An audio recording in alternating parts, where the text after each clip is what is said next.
Assalamualaikum warahmatullahi wabarakatuh. Perkenalkan, saya Hendra Hermawan dengan NIM 19180200004. Kali ini saya akan melakukan tugas dari audit sistem, yaitu analisis perusahaan dengan informasi berbasis Jobit 5. Dalam mengamati perusahaan, perlu adanya metode untuk menyelesaikan permasalahan sebelum terjun ke lapangan. Ada 5 metode. Yang pertama yaitu studi literatur.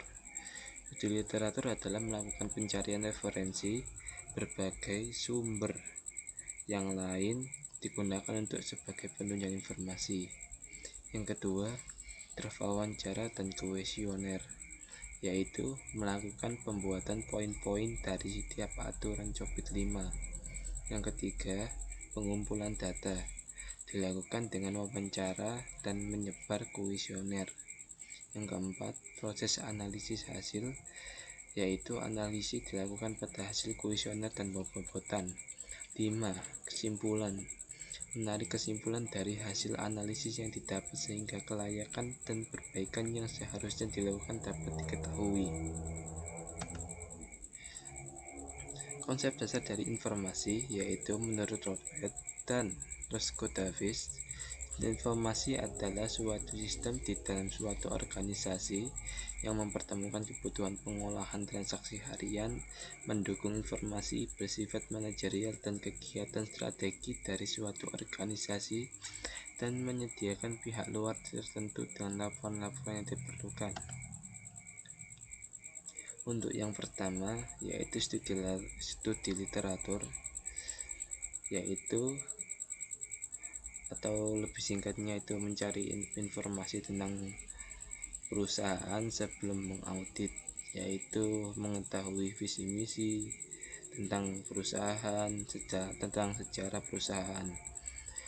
Salah satunya yaitu visi dari perusahaan tersebut menjadi perusahaan terbaik di dunia dalam membangun komunitas demi keberlanjutan bisnis dan reputasi perusahaan. Isinya yaitu membentuk atau memberdayakan komunitas akses yang berhubungan dengan bisnis. 2.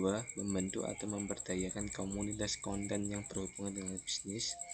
3. Membentuk atau memberdayakan komunitas sosial, ekonomi, dan lingkungan.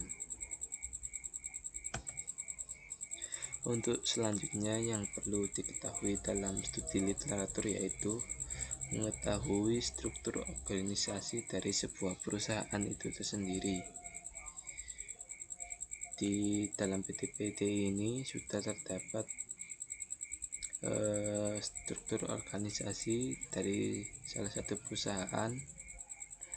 Struktur organisasi yaitu sama halnya dengan jabatan dari atas sampai yang terakhir dengan tugas yang masing-masing. Yang selanjutnya yaitu mengetahui bahkan pengelolaan perusahaan. Di sini terdapat bahkan atau tugas-tugas yang dilakukan oleh masing-masing. Saya jelaskan.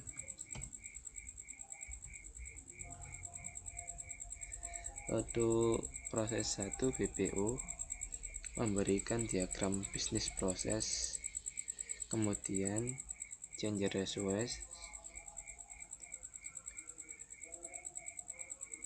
kemudian konsultasi. Untuk yang APO kepada developer menentukan change request, kedua meneruskan jika kalau terdapat problem, ketiga yaitu melakukan konsultasi. Yang ketiga, proses 3, developer kepada operator. Yang pertama menentukan change request terkait sistem yaitu operasi dan security service. Yang keempat, proses 4, operator kepada developer, yaitu hasil perbaikan dari teknis mesin, yaitu perihal operasi dan security service. Proses 5, hasil perbaikan follow up dari change request. Yang keenam, hasil akhir perbaikan follow up dari Cengruwes. Membuat draft pertanyaan wawancara dan kuesioner.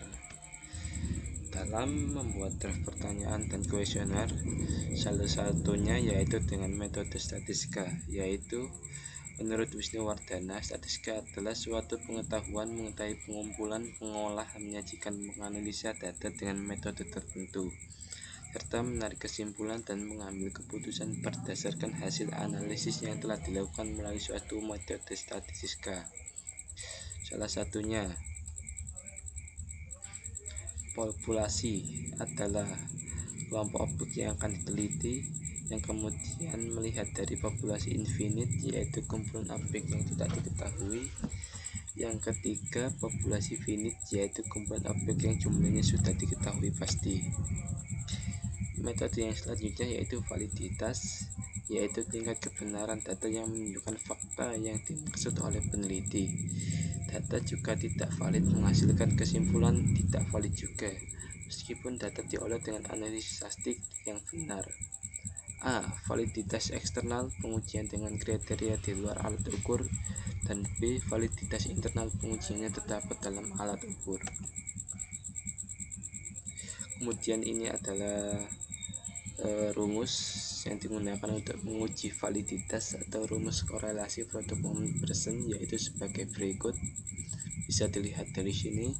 Untuk keterangan dari salah satu rumusnya, yaitu R korelasi antar instrumen, kemudian N jumlah sampel, X jumlah skor item, dan Y jumlah skor total keseluruhan item. Dengan dasar pengambilan keputusan, jika R positif serta R lebih besar dari 0,30 atau R lebih besar dari tabel, maka item pertanyaan tersebut valid. 2. Jika R tidak positif serta R lebih kecil dari 0,30 atau lebih kecil dari R tabel, maka item pertanyaan tersebut tidak valid.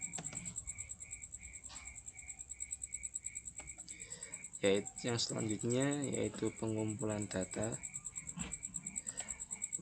Tahap pengumpulan dan pengolahan data. Dalam pengumpulan data menggunakan COBIT 5, domain DSS dengan pemetaan terdiri dari enterprise goal, yang kedua ID relasi goal, ketiga proses kontrol dan pemetaan relasi. Dalam pengumpulan data terdapat langkah tersendiri. Berikut adalah langkah-langkah sumber peneliti untuk melakukan pengumpulan data. Yang pertama, sumber data primer. Data primer didapatkan langsung oleh peneliti dengan teknik sebagai berikut. Yang pertama, wawancara. Wawancara adalah teknik pengumpulan data informasi dari narasumber dengan melontarkan beberapa pertanyaan. Yang kedua, kuesioner adalah teknik pengumpulan data dari sejumlah responden dengan daftar pertanyaan tertulis, lalu diolah menghasilkan informasi yang utuh dan valid. Kuesioner dilakukan untuk mendapatkan data. Yang ketiga, observasi. Setelah wawancara pertama dan kuesioner telah selesai, maka berikutnya yang dilakukan adalah melakukan wawancara kembali untuk mengetahui dokumentasi yang dimiliki oleh objek peneliti.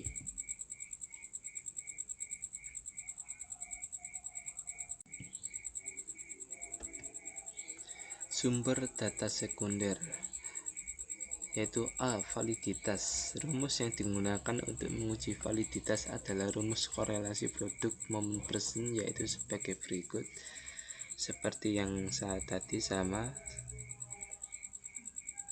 dengan keterangan R korelasi atau instrumen, N jumlah sampel, X jumlah skor item, dan Y jumlah skor total seluruh item. B. Pengelolaan hasil kuesioner. Untuk mengidentifikasi jawaban-jawaban atas hasil kuesioner dan wawancara ke dalam form kerja audit dengan langkah sebagai berikut. 1. Mendefinisikan setiap jawaban dari item pertanyaan yang diberikan kepada responden yang sudah disusun. Nilai yang diperoleh dengan memberikan skor terhadap jawaban kuesioner yang diajukan kepada responden dengan menggunakan 6 kriteria yang terdiri dari level 0, 1, 2, 3, 4, 5. Contohnya sebagai berikut yang terpampang di PPT, yaitu level 0 tidak dilakukan atau gagal, level 1 dilakukan tetapi belum ada manajemennya, 2 dilakukan dan ada perencanaan di monitor, 2.2 dilakukan ada perencanaan dan dimonitor kemudian hasil bekerja di luar dengan baik, sampai level 5.1 dilakukan adanya informasi dan strategi pengembangan aktivitas sesuai hasil analisis dan aktivitas yang terstandarisasi sebelumnya. 5.2 dilakukan ada inovasi dan strategi pengembangan aktivitas, diukur pengaruhnya terhadap sasaran bisnis dan evaluasi. 2 yaitu pemilih level yang digunakan dengan menghitung frekuensi dari responden dengan pilihan jawabannya, kemudian diterapkan pada form kerja audit untuk hasil yang didapatkan. Seperti yang di PPT, level 0 tidak dilakukan atau gagal, level 1 dilakukan tetapi belum ada manajemennya, sampai 4.2 dilakukan aktivitas tertulis di SOP atau kebijakan atau aturan dan menghasilkan layanan atau informasi optimal, kemudian dimonitor dan dianalisis.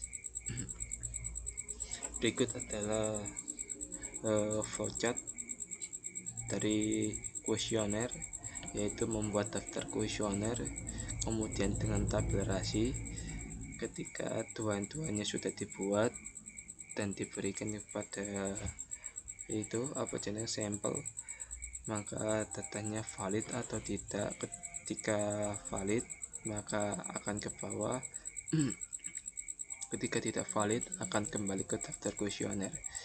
Tapi ketika valid dia akan turun ke bawah langsung ke wawancara, terus ke pengambilan data.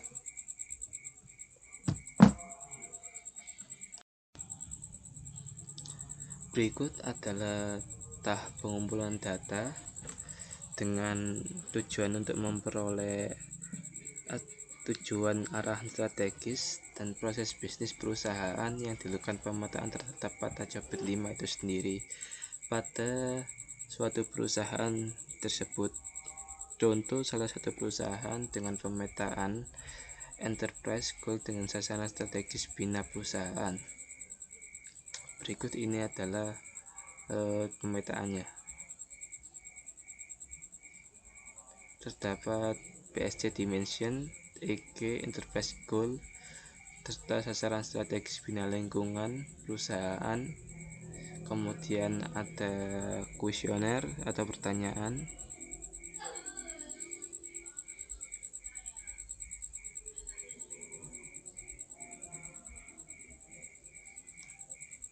Seperti ini. Terdapat sampingnya adalah finansial, customer, internal, kemudian learning and growth. Yang kedua, hasil dari pemetaan enterprise goal pada tabel 3.1 adalah keterangan tabel yang di atas. Apabila suatu enterprise goal tidak terdapat nilai B yang berarti primary, maka enterprise goal tersebut tereliminasi. Yang kedua, pemetaan IT rollout goal dengan enterprise goal. Seperti ini tampilannya.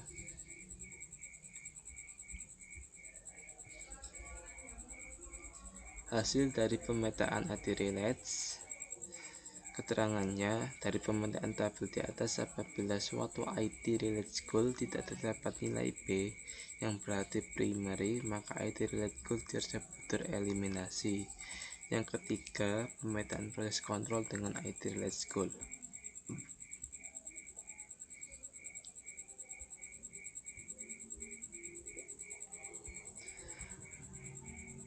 Hasil dari pemetaan proses kontrol, keterangannya, pemetaan tabel di atas menggunakan penilaian nilai proses, di mana proses yang memiliki nilai lebih dari 0,15 maka dapat dijadikan cakupan audit. Nilai 0,15 merupakan nilai urgenitas dari proses kapal di kategori not safe. Kemudian pemetaan rajih dalam kegiatan audit seperti ini. Terdapat domain di sampingnya. DSS 01 menjalankan proses operasional, DSS 01 sampai 02 mengelola layanan sosial IT,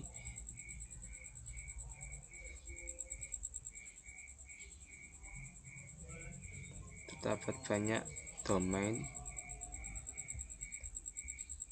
sampai DSS 06 sampai 06 mengamankan aset informasi. Keterangan dari rasi itu sendiri mengartikan R. Pihak pelaksanaan yang bertanggung jawab melaksanakan dan menyelesaikan aktivitas yang menjadi tanggung jawabnya. Kemudian huruf A. Pihak yang mengarahkan jalannya pelaksanaan aktivitas. Kemudian C. Pihak menjadi tempat konsultasi. Dan I. Pihak sebagai informan. Lanjut proses analisis hasil. A. Analisis SOPIT. Analisis capability level. Pada tahap ini dilakukan pengukuran level dari tiap domain DSS yang diteliti. Pengukuran ini diperoleh berdasarkan pengolahan data hasil kuesioner yang telah diberikan kepada pihak yang terkait. Setelah itu akan diperoleh capability level dari kondisi eksistensi perusahaan. B. Analisis rekomendasi. Setelah melakukan analisis berdasarkan SOPIT 5, maka selanjutnya adalah mengidentifikasi rekomendasi yang sesuai dengan kebutuhan. Tahap ini berdasarkan analisa gap antara level existing yang telah diperoleh dari hasil pengukuran dengan target level kapabilitas perusahaan. Rekomendasi perbaikan ini diharapkan mampu membantu perusahaan dalam usaha pencapaian tujuan perusahaan. Ini adalah untuk metodenya, yaitu gap analisis. Pada bagian ini dilakukan analisis gap yang untuk mendefinisikan kesenjangan antara tingkat kematangan aktual dengan tingkat kematangan yang diinginkan dan menerjemahkan gap tersebut menjadi peluang perbaikan. Ini adalah tabelnya dari gap analisis.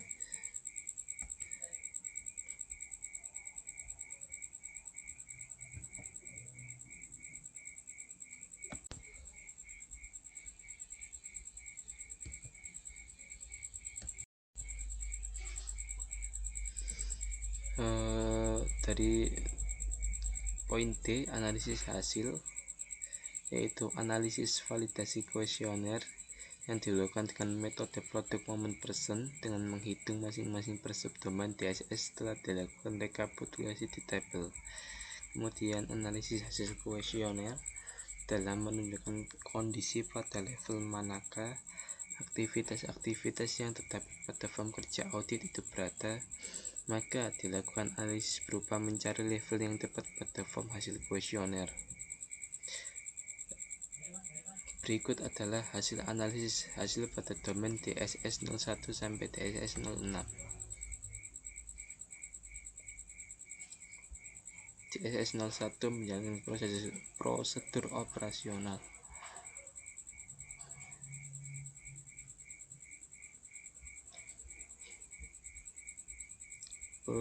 Berikut ini adalah DSS dari perusahaan, data perusahaan itu sendiri.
Berikut adalah rekapitulasi nilai capability dari perusahaan itu tersendiri. Proses domain DSS01 mengelola operasi dengan level rata-rata 4118, pembuatan level 4. DSS02 mengelola permintaan layanan dan mengelola insiden mendapat nilai level 4,208 dengan pembuatan level 4 sampai DSS06 mengelola kontrol proses bisnis dengan level 4,156 dengan pembuatan level 4.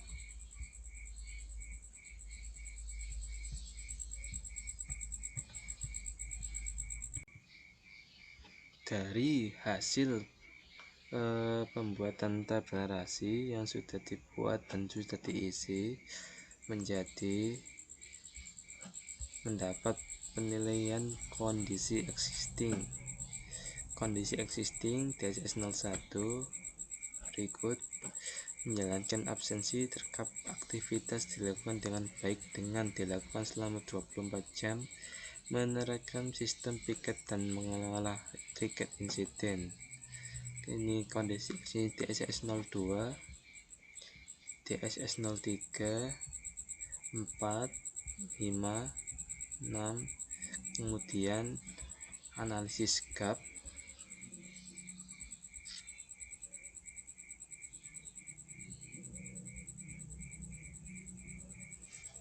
untuk analisis gap mendapat manage server request and incident dengan level 4, level target 5 dan gapnya 1. Untuk DSS3 manage problem dengan level 4, level targetnya 5 dengan penghasilan gap 1 sampai seterusnya. Dan kemudian inilah adalah hasil diagram rata-rata hasil pencapaian dengan capability level yang diperoleh berada pada level 4, yaitu predictable proses, artinya aktivitas, kebijakan, dan aturan terdokumentasi menghasilkan layanan informasi opsional proses yang harus dilakukan, yang membuat inovasi dan strategi untuk pengembangan aktivitas sesuai hasil analisis dan dari aktivitas telah terstandarisasi sebelumnya, juga memaksimalkan aktivitas yang sudah berjalan cukup baik. Untuk hasil akhir yaitu kesimpulan berdasarkan audit yang dilakukan pada bina lingkungan perusahaan dalam studi kasus COVID-5 domain DSS deliver service dan support. Maka kesimpulan dari tugas akhir ini adalah sebagai berikut: terpampang pada PPT.